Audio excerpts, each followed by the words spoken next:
Alright, so no fights on last week. Super sad. I wanted to get it back so badly. I wanted to get it back in blood for the Mexico UFC Noche card in the Sphere, where I went 3 for 7 on picks. We have a new card upon us this week. It's going to be Benoit Denis versus Moicano in Paris, France. This is a Paris-themed card, so we're going to go over pick by pick what I think is going to go down in these fights. So we're going to get right into it, starting with the prelims. The first fight on the card is going to be Balaji Oki versus Chris Duncan. I had to go back and watch fights for a lot of these fighters on the card just because I didn't know who they were. Both of these fighters I was pretty unsure of, but after watching a lot of their fights back, I can confidently say that Chris Duncan is going to win this fight. Balaji Oki is pretty stinky, I'm not gonna lie. So he fought on the Dana White's Contender Series in 2023.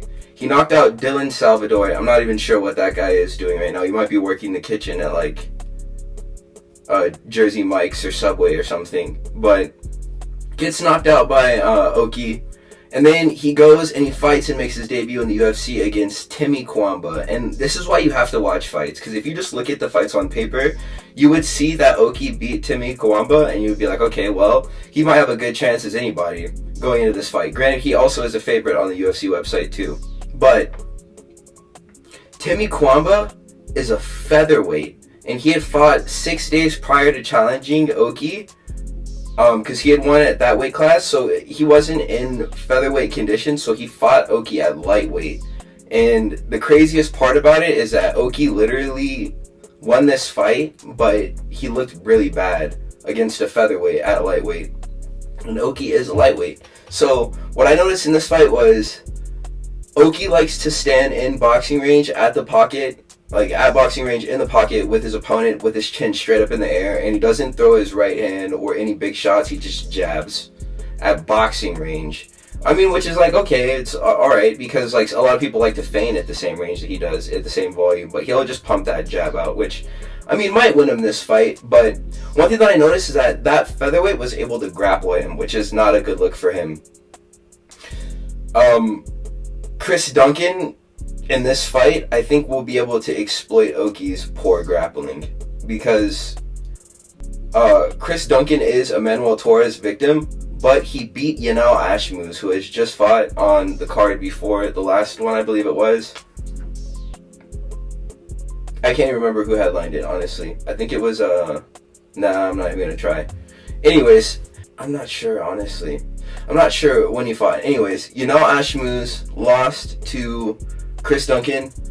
It was a decision where Chris Duncan clearly won, and they grappled, and Chris Duncan was out grappling Yanal Ashmus, and that is a big accomplishment because Yanal Ashmus is a good grappler, and we've seen that in his last fight. So off of the strength of that alone, the ability that he had to win the unanimous decision over a grappler of that caliber, I'm going to take Chris Duncan in this fight. So moving on, the next fight that we have up the card is going to be Nora Cornell versus Jacqueline Cavalcanti. Jacqueline Cavalcanti just fought Josiane Nunez, who like nobody expected her to beat that woman in that fight, but she's dangerous on the feet. She has very good kickboxing. Her boxing and her hands and her kicks are all very powerful as well. Good front kicks up the middle, great at keeping her opponent at bay. And to add, Nora Cornell has already fought Jacqueline Cavalcanti 3 years ago in a promotion, I believe it's called FFA, where she lost Nora Cornell. Nora Cornell has already lost to Jacqueline Cavalcanti, who is 5 years younger than her 3 years ago.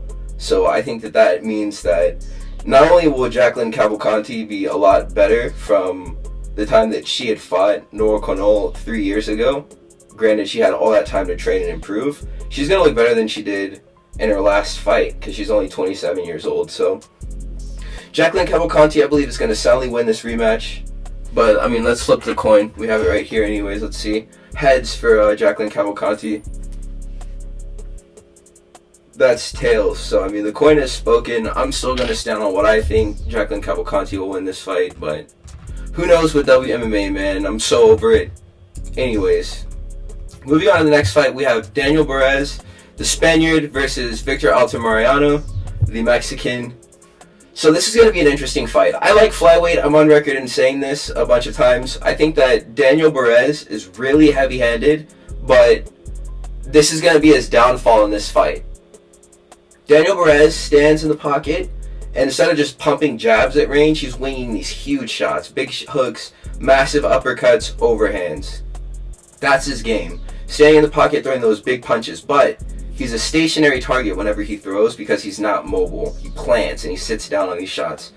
It's fun to watch because it seems like he doesn't really care about getting knocked out, and that's why he throws with such conviction, but I don't think it's going to bode well against a guy like Altamirano, who, as we saw in the Felipe Dos Santos fight, which I'm going to be referencing as like the main point for why I think he is going to win this fight. I'm picking Altamirano. His movement is really good.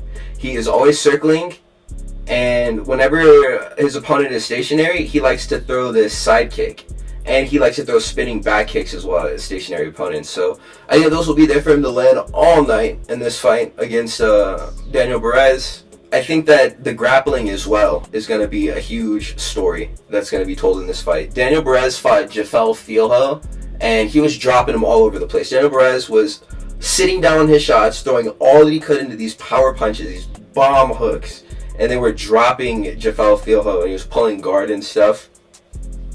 And he ended up getting really tired, Daniel Perez, and he got taken down and subbed super easily. So one thing that Altamirano was doing in the fight against Felipe Dos Santos that was really spectacular, honestly, upon rewatching the fight, he was chain wrestling. And the reason why it was spectacular that he was doing this was because they were at 7,000 feet of altitude. So the fact that he was able to continually shoot takedowns throughout a fight and move so well that high up in the air, I think that he'll be able to dismantle Daniel Perez, who, I mean, unless he went to Dagestan or something, probably hasn't made tremendous strides in grappling. I think that Altamirano will beat him soundly on the ground. On the feet, I think that those kicks that I'd mentioned before are going to pose threats to him, but in the boxing, I think that Daniel Perez definitely is going to have a clear advantage. So unless our boy Altamirano gets slumped out cold, I could see this going to decision. I could see this being a submission or a TKO for Altamirano.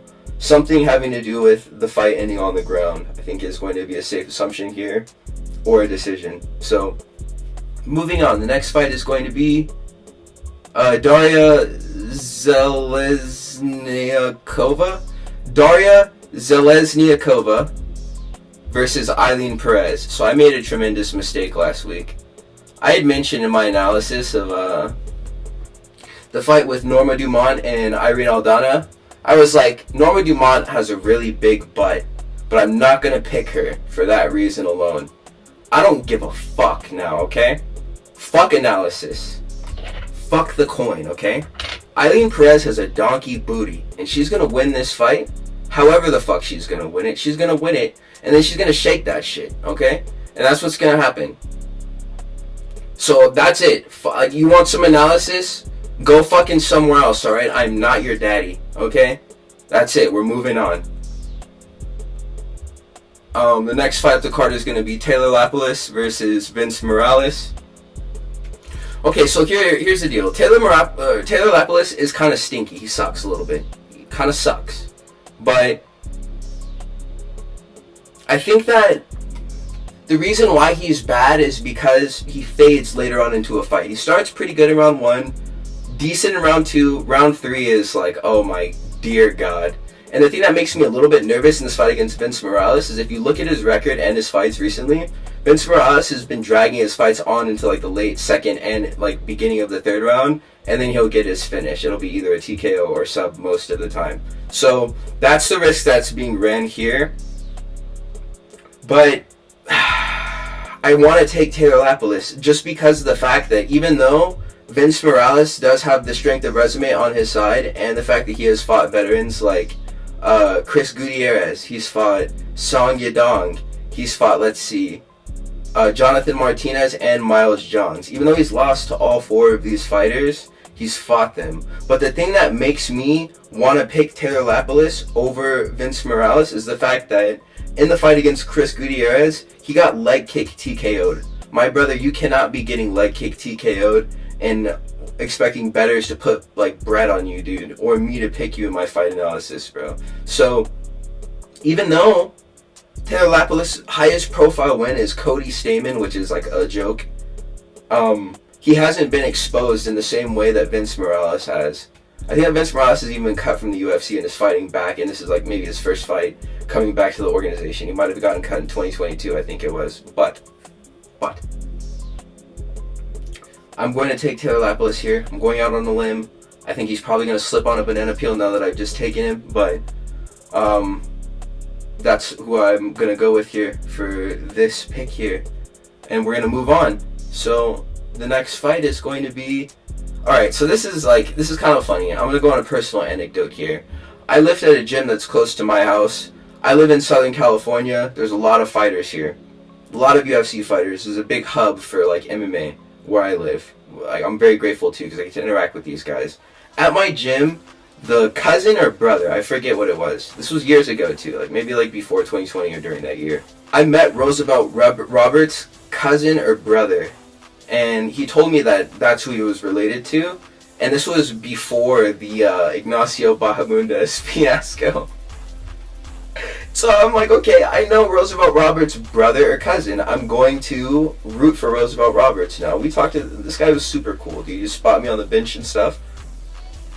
He fights Ignacio Bahamundes. Well, Ignacio Bahamundes is really good, and he's a finisher. So, but I mean, I know Roosevelt Roberts, so let's see how this goes. This guy gets his chin wheel kicked off into, like... His chin got asked what the shape of Italy was, and they got booted off. So... He's fighting Ludovic Klein. This guy is an absolute madman because he fought Ignacio Bahamundes and he got like highlight reel KO'd of the century. And then what did he do right afterwards? He signed a contract to fight Mateusz Rebecki.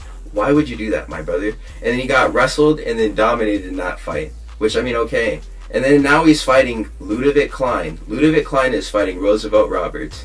I didn't announce the fight at first before I'm getting into the analysis right now, just because I believe this is such an absurd matchup that I can't believe that it's happening. Unless, again, Ludovic Klein needs to slip on a banana peel in order to lose this fight, dude. And it's not even because I picked him. It's just objectively Ludovic Klein is better than Roosevelt Roberts at everything having to do with fighting. If we're talking about holes in Roosevelt Roberts' striking defense leading to vulnerability to head kicks, Ludovic Klein is going to head kick Roosevelt Roberts, and he's going to knock him out. Ludovic Klein kickboxing is amazing, dude. It's so great. Dude, the way he sneaks in his kicks over the top end of the body and to the leg behind his punches is so good. This guy is a great prospect, so I want to see him continue to win. I think that he can use wrestling. He can outstrike this guy. Any way that he wants to win, he'll be able to win. Again, if the buddy that I met at the gym who knows Roosevelt Roberts is related to him is watching this, I'm sorry, guy. You were a decent enough fellow, but I don't think that he's going to win this one. Hats off to him for taking these hard fights, but I don't think it's going to bear any fruit, my fellow. So we're going to move on to the next one. Alright, so we're going to see Omar Sy versus Dawoon Jung. So Dawoon Jung, this is one of those fights, right? We're in Paris. The Eiffel Tower is going to be the backdrop of the entire arena. We got to get some French W's, okay? Umar Sy is literally matched up with Dawoon Jung just to win, okay? Because Dawoon Jung is out here getting KO'd by Dustin Jacoby, alright? He's losing to Devin Clark, like unanimous decisions. And he's getting subbed by Carlos Ulberg. He's getting knocked out and subbed by Carlos Ulberg in the same fight. Dawoon Jung is a heavy bag. And Umar Sy is exposing the fact that a lot of the guys at the heavyweight classes, at light heavyweight, they can't wrestle. So I rate his grappling actually pretty well. He beat this guy's last name was Tukos or something. But aside from that, his regional footage is literally just the smashing ground and pound, just taking people down and beating them up. And I think that he'll be able to have a lot of success with this game plan over Dawoon Jung, who... His offense is pretty mediocre. I'm not even gonna lie to you. This guy is just mid, bro. He's mid. Everything is mid. But some things are worse than others. The thing that he struggles with the most is wrestling defense and striking defense. He's able to get hit with really big shots, and you can have a really high accuracy of takedowns fighting him just because he's not going to stuff those shots. So Umar Sy is probably going to finish this one. or he's going to bloody up Dawoon Jung over a long 15-minute fight. I think this is a pretty big gimme one as far as like me, like, because I want a correct percentage on my picks, but Omar Sy is the right one to go with here. That's who we're taking. We're going to move on the card. Iwan Kudalaba versus Ivan Erslan. There's no fighter picture for Ivan Erslan, the Croatian, because he's making his debut, and he sucks. Like, the spoiler, he freaking sucks. I was watching his fight, and like, again, he boxes with his chin straight up in the air, which is like, dear God.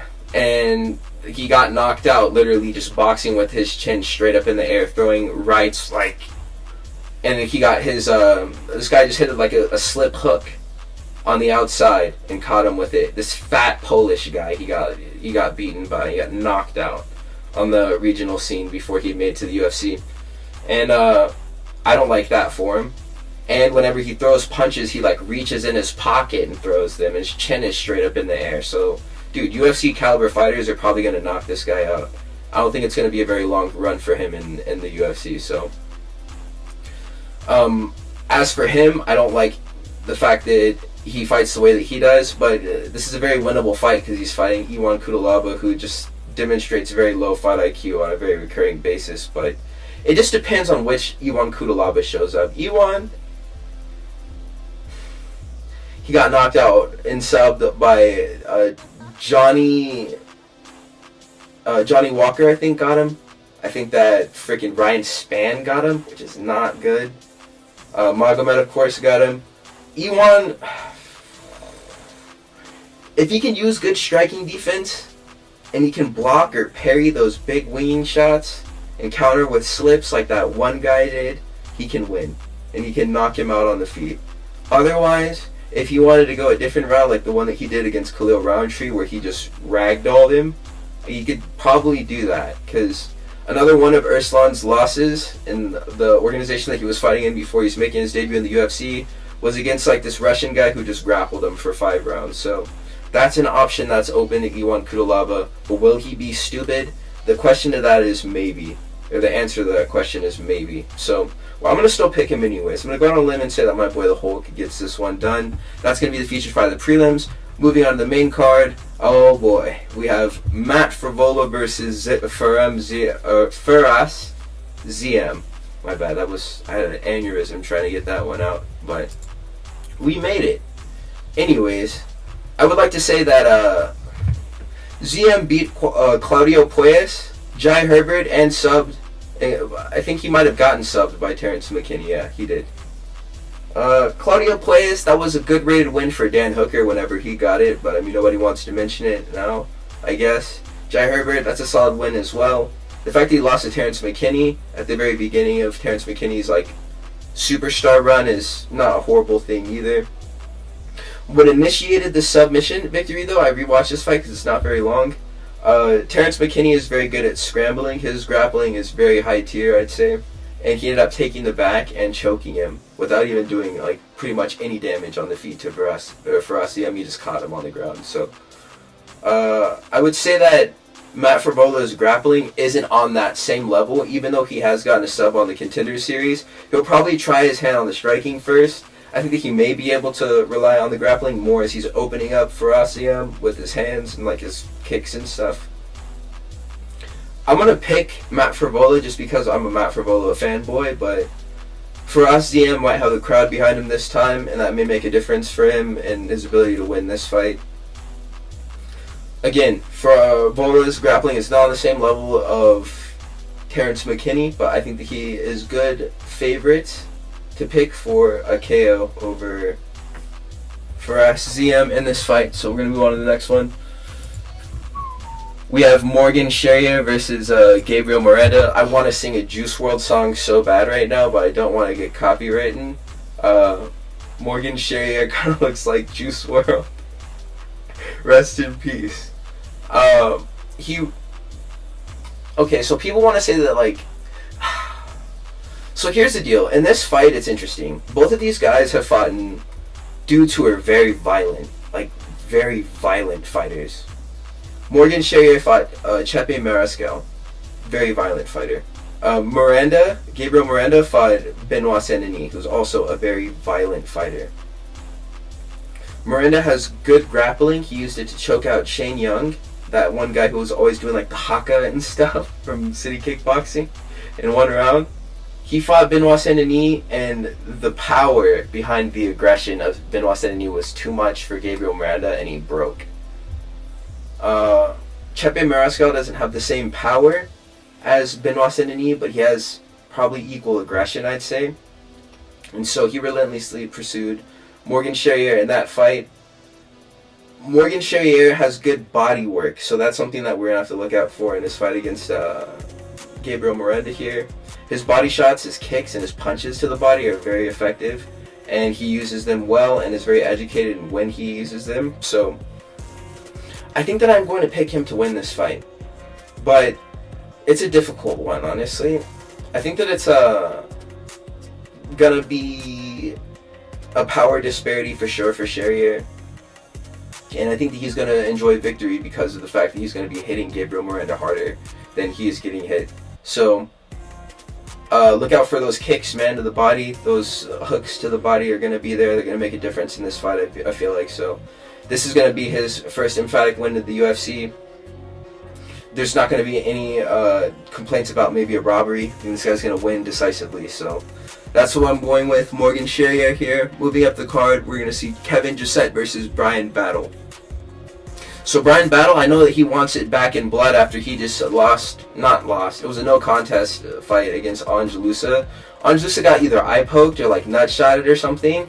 And bro, he didn't want to get knocked out in 8K by Brian Battle. So he was like, nah bro, like, you hurt me too bad with this illegal strike, so the fight is off. And the ref was like, okay, I guess, whatever. And Brian Battle was cursing him out and stuff, like across the ref. He was like, you know what you did? You're such a punk. You're such an expletive. And like, it was funny. So I know he's mad. I know he wants it back. Kevin just said again, bro, this card is literally filled with fighters who just box with their chin straight up in the air. It's like the third one that I'm mentioning that does this.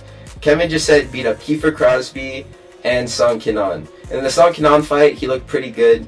He used kicks to control the fight, and he's developing as a fighter as well. I just wouldn't say at the same rate as Brian Battle, who we've seen go from Pooh Bear to the Butcher, you know?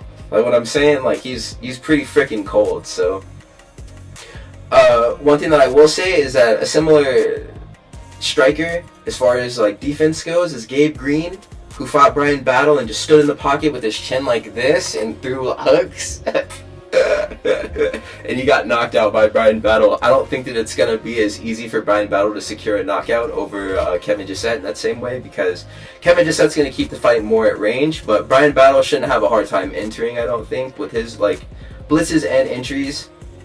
Maybe the wrestling will be there for him.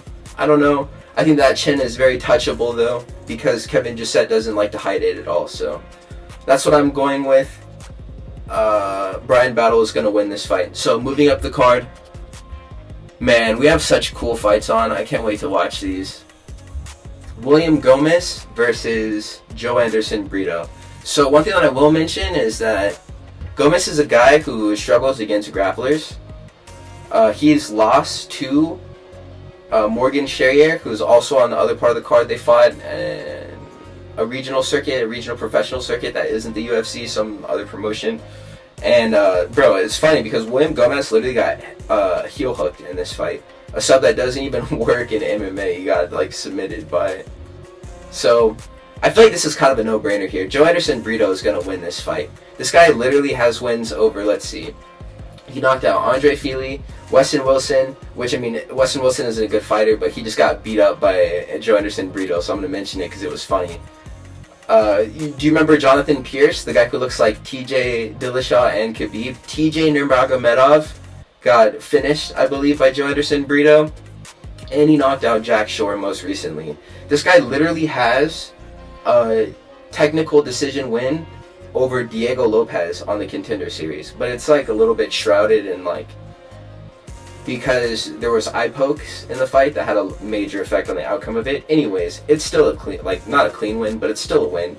And the fact that Joe Anderson Brito does fight kind of dirty is like something that works for him, you know, because it's part of his style. and it's not overtly enough to the point where the ref is going to say something to him or take a point. Shouldn't be most of the time. But Joe Anderson Brito is going to win this fight by any means possible. It's going to be a very violent fight. I'm excited to watch it. William Gomez is likely going to be food for Anderson Brito, and we're going to get a highlight out of this. So I'm excited, looking forward to it. That's who I'm going with, Joe Anderson Brito. So we're getting into the co-main event now, which is going to be Nasruddin Imavov versus Brendan Allen. So I'm going to use the fight against Nasruddin Imavov. Has a good win over Jared Cannonier that's just carrying him momentum into this fight. And that's the reason why he has the ranking that he does, because he had just won against Jared Cannonier whenever he was ranked number 4 still. Brendan Allen's grappling is better. I'm going to say whenever you factor in the fact that like in MMA you are able to punch and kick people, Brendan Allen makes the grappling work better in MMA than Roman Dolidze does from a pure grappling standpoint, you know?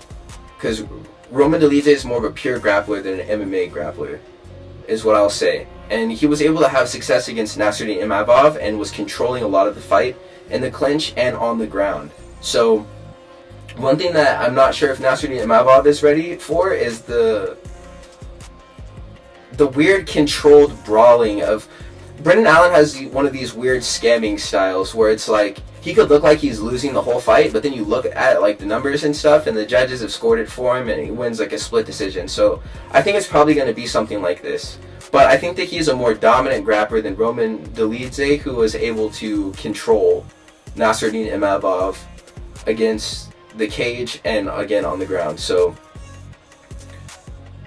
I think that I watched the Chris Curtis fight against Brendan Allen as well, and they were brawling in the pocket, and then every so often Brendan Allen would take too much damage or get a bit too hot in the kitchen for him, and he would shoot the takedown, and he could reliably go to the wrestling. I think that it would be something like this for him against Nasruddin Imavov, who probably isn't going to have answers for him in those scrambles, or like, I think that there's going to be a lot of back takes in this fight. I think that Brendan Allen's going to spend a lot of the fight on Nasruddin Imavov's back. And I think that his striking is just good enough to hang. So I have Brendan Allen by split decision. I think that if he does get sniped by Nasruddin Imavov at range, it's not going to be enough to one-shot him. I think that he'll be able to wrestle. So I would say that there is maybe the threat of the knockout for Nasruddin Imavov. Probably is, but I'm not going to acknowledge it this time. I'm just going to pick Brendan Allen, and we're going to go on to the main event, which is going to be Renato Moicano versus Benoit Saint-Denis. So, headlining the Paris card is going to be Benoit Saint-Denis. He's going to be back, hopefully healthy this time, you know, because last time that he fought Dustin Poirier, and he had a staph infection, a huge volcano blemish coming out of his forehead, and he still went out and fought anyways, like the true soldier that he is. I'm not even like making a joke, he's literally a soldier. So I'm gonna say that Benoit Saint-Denis, before, he's just plainly too violent for Renato Moicano. He has probably the same power that Jalen Turner does, but he's not gonna make the same stupid mistake that Jalen Turner did whenever he dropped Renato Moicano at UFC 300 and didn't chase the sub, or the finish, you know, because he was worried about getting subbed on the ground. He thought it was a walk-off and that it was cool, but he's not gonna... Benoit Saint-Denis isn't gonna allow Renato Moicano that same recovery time that he was given against Jalen Turner to get back in the fight. Granted, a big moment like that does happen. So I can see this one finishing pretty like early on, honestly. Benoit Saint-Denis' power is ridiculous, dude, and he's such a marauder, you know, like Joe Rogan says. He's just a marauder, you know. So for this fight, I'm definitely gonna go Benoit Saint-Denis. I think that if he comes into the fight week healthy, I think that we'll see crazy power coming out of him, and the grappling ability won't be restrained by any type of health stuff going on. So these are my picks. I really hope that I'm like mostly right this time. I'm not putting any money on these cards, but I want to be right. I care about it, you know. So hopefully we win perfect this time. If we did, that's a real feather in my cap. So I want to say thank you guys for the support that the channel has been getting lately. I just released that video about the alter egos on UFC 5 and it's doing incredibly well. So we're almost at 20 subscribers, you guys. Like, this is bigger than I could have ever imagined. We were just at like 3 subscribers whenever I just began making all of these videos. So thank you for supporting the content. I love you guys so much, and I really hope that this can get a lot bigger. I'm going to continue to be consistent with this content, but thank you. Alright, I hope that all of you are having a good day. I hope that you have a good day as well. I've been rewatching LA Beast videos, and he's like, have a good day. So yeah, have a good day. And I will catch you guys in the next one. If you guys are new here and made it to the end, welcome. Please like, comment, and subscribe. Everyone, please do that. But especially if you're new, please subscribe. I will catch you fellers in the next one. Peace out.